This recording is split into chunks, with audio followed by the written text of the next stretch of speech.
Hello everyone, my name is Mr. Ghost and welcome back to another episode of Trick and Treat.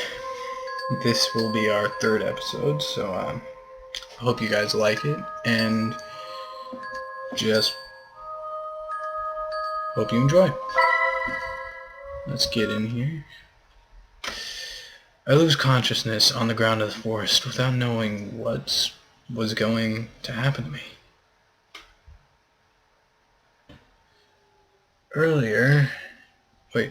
Enter late before the night falls. It is a day like any other, so normal that it was almost painful. The only special thing that could be said about it is that it's October 31st. Fair were the memories when I was a kid and went out with my friends to ask for sweets from house to house. Just remembering it made me sigh. I feel nostalgic. Some things were better when I was a kid, when I was a child, or at least seems like that. There were some who had good costumes, whether of superheroes or monsters. My friends and I, on the other hand,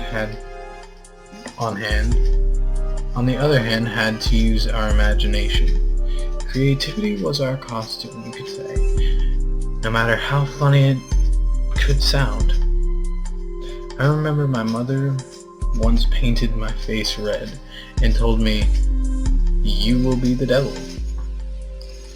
But it seems only she saw it that way. When we went from home to home, everyone said I was the tomato man. But those things didn't matter to me since we always had a good time. If I asked for candy now, even if I had the best costume, I'm sure no one would give me anything, except perhaps a scolding for acting like a child when I was 17 years old. But anyway, I can't stay in the past. I must live in the present, no matter how little exciting it might be. Back to reality, we are a group of friends who don't have any plans for today. We are still not old enough to go to a disco, and I doubt guys as us would have any luck in that environment. The other option would be to go to a party, meet girls, and have fun. Everything perfect except that nobody has invited us. Not being popular has its disadvantages. Hey Axel, let's have a couple of matches, what do you say? My friend Steven called my attention while playing with the game console. Reassured, I believe that's what the game... Rushered, I believe that's what the game is called. A fast and quite complicated fighting game for me. I would normally agree to play with him, but for some reason I didn't feel in the mood today. I have no desire to play now, I replied in discouragement. I almost feel bad for doing it. Boring. I is no rival for me, Steven said with confidence. That you're playing on normal difficulty does not help your argument. I don't feel like losing, but if you want, you can challenge Alfred, I said, leading to my attention to my other friend. I don't know how to play that, answered Alfred, doubting for a second. He's sitting behind the PC, but it seems that he isn't doing anything interesting. The screen only shows a lot of text. I think he's in Wikipedia. Hey, don't you have something more fun to do? I asked with discouragement, not even thinking about what he was reading. Alfred looks at me surprised. The actual problem of society is that people are not interested in discovering their history.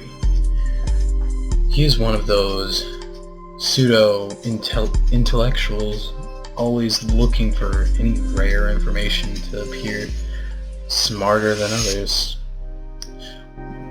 When we forget our past mistakes, we are doomed to repeat them, he added later.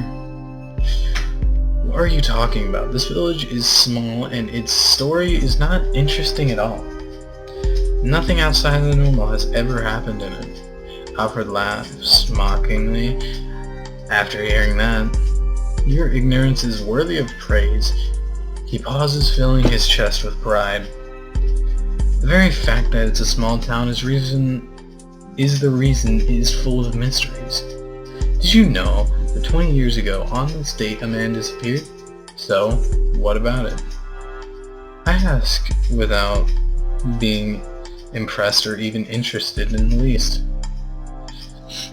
Things like that happen all the time in all places. As I thought, you don't know the history despite living in this very place, Alfred said while adjusting his glasses in an arrogant gesture. There's a legend behind the disappearances. That is what I was reading. After listening to him, I looked back to the computer screen with curiosity. It's then I noticed that it was not a Wikipedia, but some other page. Come on, read this and learn a little, Alfred said, inviting us to read what was on the screen. Both Stephen and I moved closer to read it. Town of Abington, Oxfordshire country, 1994. I came to this town with only 4,000 inhabitants to support them in an investigation. Truth is, never in my life have I seen something this strange. I won't say your typical detective-ish nonsense that I have seen thousands of strange things in my life. I've seen many crimes, yes, some difficult to solve, but all of them were human. Even if you didn't know how they managed to perpetrate the crime, you knew that they are people like anyone else. In this case, I don't think I'm able to say the same thing. Truth is, I can't understand what happened. I was called for the disappearance of a man named Matthew Graham, 23 years, single. The last time he was seen, he was returning home from a Halloween party. He had drunk alcohol, but was still sober. Or at least that's what the witnesses said. Anyway, this is not something which can be explained with simple drunkenness. He apparently got lost on the way home and decided to enter the forest called Oakwood. It had rained yesterday, so the ground was wet and muddy. He could easily find his traces, which leading him deep inside the forest. Apparently, he walked for 3 hours before stopping. I say stop, but the truth is, we don't know what happened then. The tracks suddenly end in a clearing in the forest, and that's all. There was no evidence of a struggle, no other trace, or pieces of clothing on the ground. There was no blood, no more footprints, or anything else. The depth of his last footprints and the position they were in indicated that he was still walking. At no point he stood still. It was as if he had vaporized into the air. With all his clothes, in the middle of his walk. Obviously, I couldn't believe such a thing. But I can't give another explanation. The only thing I remembered is near the footprints I sensed a faint smell of rot. However, There were no animal corpses nearby. It was ridiculous to think he had suddenly started to decay and become earth. In the end, the case was closed in just 3 days. With no evidence of any kind, we couldn't say anything. But that he decided to escape from the village.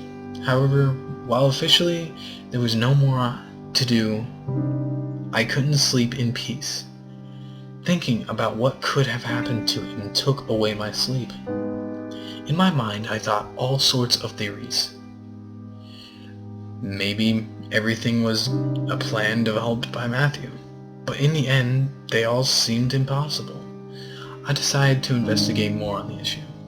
I searched the town for similar stories, and to my surprise, I found 4 more, all young men, and the story was always the same. They walked into the forest alone, disappearing without a trace. Even more curious is that all of them disappeared on the same date, October 31st. But there's more. A detail that completely eliminates the possibility that there is a killer or a kidnapper behind this. And that is the separation of the years. Roger Bacon disappeared in 1924.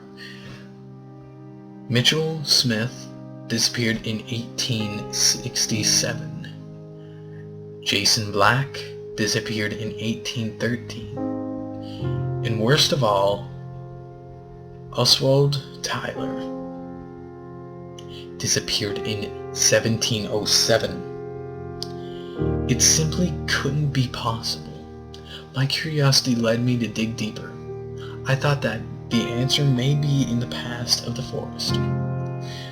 It was then when I discovered that they seemed to be a simple and boring forest actually hid a great story. Before it was called Oakwood or Oaks Forest, the place was called Witchwood.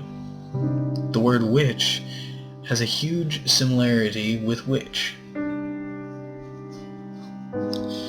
Taking into consideration that it was an old name and language changes over time, that indicates that it was the forest of witches. Apparently, more than 400 years ago, the people of the village believed witches lived in the woods. Unfortunately, almost all the information is already lost. They were stories told in voice, without a properly written down record. I just know that with the change of religion to Christian, people stopped seeing the witches with good eyes and began to hunt them. Apparently, the last one, before her death, cast a curse on the forest, which even today should continue to exist. Anyway, obviously, I cannot accept something like that as an answer. In the end, I have no other choice than accepting that each one of them escaped from the village, using the legend of the forest to make it look like it was something supernatural. Interesting story. I didn't know that such a story was hiding in this town. I honestly said surprised. Even if it was a lie, it managed to hold my interest. Wait, there's something more, Alfred said at the same time he was scrolling to the comments. We read what is written there. A couple of comments caught our attention. Both of them talked about some creature.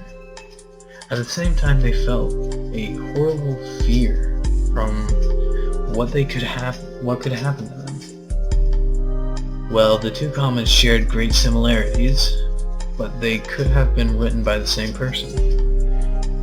There are many others that deny it. Looks like many people went to the forest because of the legend, but couldn't find anything. I thought you only read these things to look for more cool before the girls, replied Stephen as a joke. Alfred giggles with a little shame. Partly, yes. He admitted it. That was a secret everybody silently knew. Well, now we have an activity for tonight?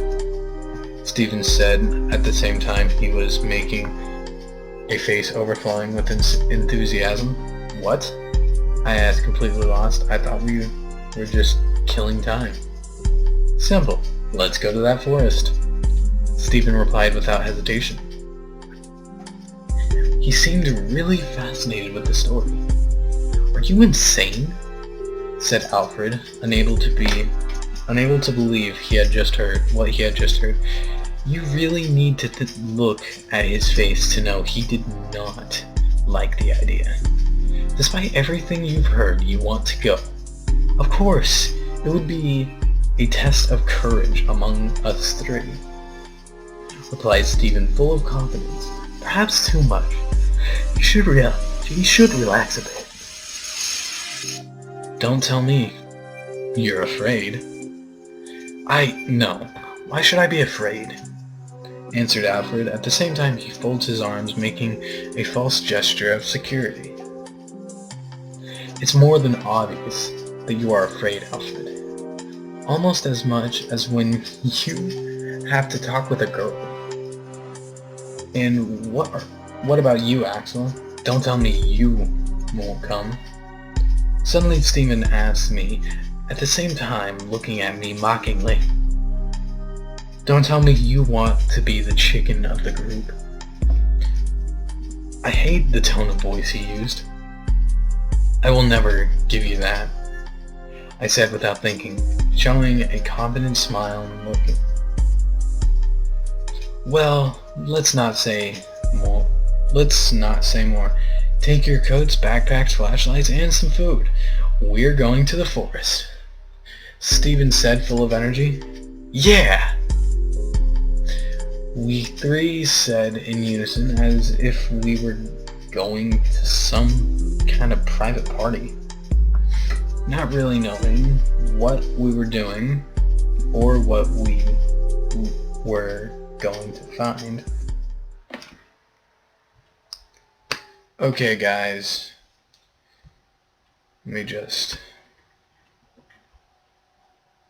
Okay, guys, this is going to be the end of the episode today, so I hope you liked it, and if you did, don't forget to like, comment, and subscribe. Always help me out.